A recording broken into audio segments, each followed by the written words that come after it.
All right, once you have your drawing done, you will want to look at your photograph, your reference photo, either on the printed copy or the digital copy. The most important part to do is figure out where you see the darks and lights in the image. So if I'm looking at my example here, the lightest area in this picture are the whites of my eyes. I bet for most of you, that's probably going to be the same for you as well. So nothing should be lighter than the whites of my eyes that I see here. So I would go ahead and start with the areas that you see are the darkest, and you're going to start shading those in, okay? So as we do that, we are going to keep our pencil marks close together.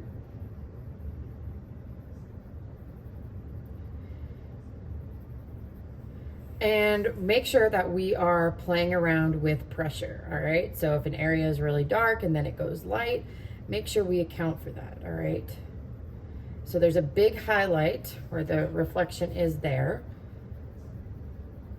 And notice even the areas that look the whitest, so if I'm talking about the white of the eye, there's still a little bit of shadow there. So if I'm coming here, I'm gonna go over this lightly. Now, one thing that you can do with these areas, you can either just shade over them where the grid lines are, or you can go in and actually erase those lines. It is up to you, but you'll want to make that decision before you get too carried away. All right, so I'm gonna just kind of render this area and speed it up a little bit.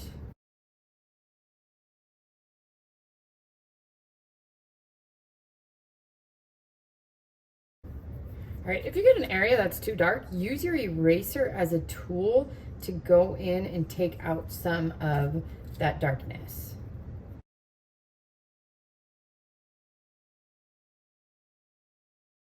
All right, so I kind of have this area rendered a little bit. I still have a lot of work that I'm gonna do with that, but that's a good way to start. So now I'm going, watch as I start taking care of this nose area where there's definitely a shadow on the side, but we're not just gonna have a line of shading like this. Shading is not a line, okay? So instead, what's gonna happen is I'm gonna start out darker where I see the darkness of that nose going, okay?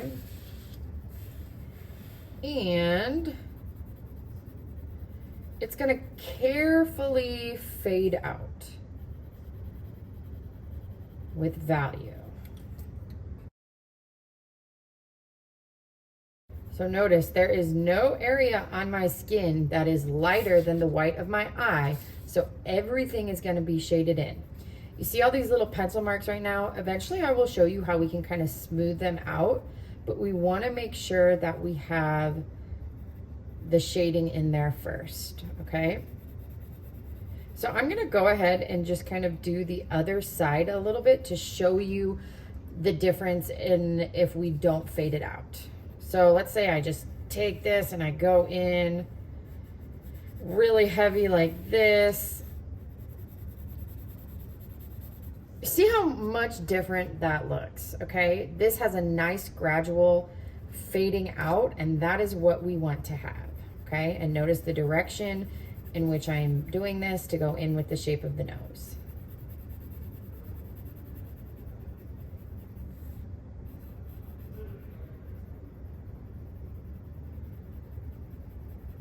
Okay, so you'll work on things in an area at a time. That'll take a little bit of time to get the shading in. And just do your best, focus on one little section at a time. Parts are gonna look weird until we get it all done, but just trust the process. Make sure as we're using our pencils, we are keeping those pencil marks close together, not like this, okay? So if you've watched this, you can begin shading.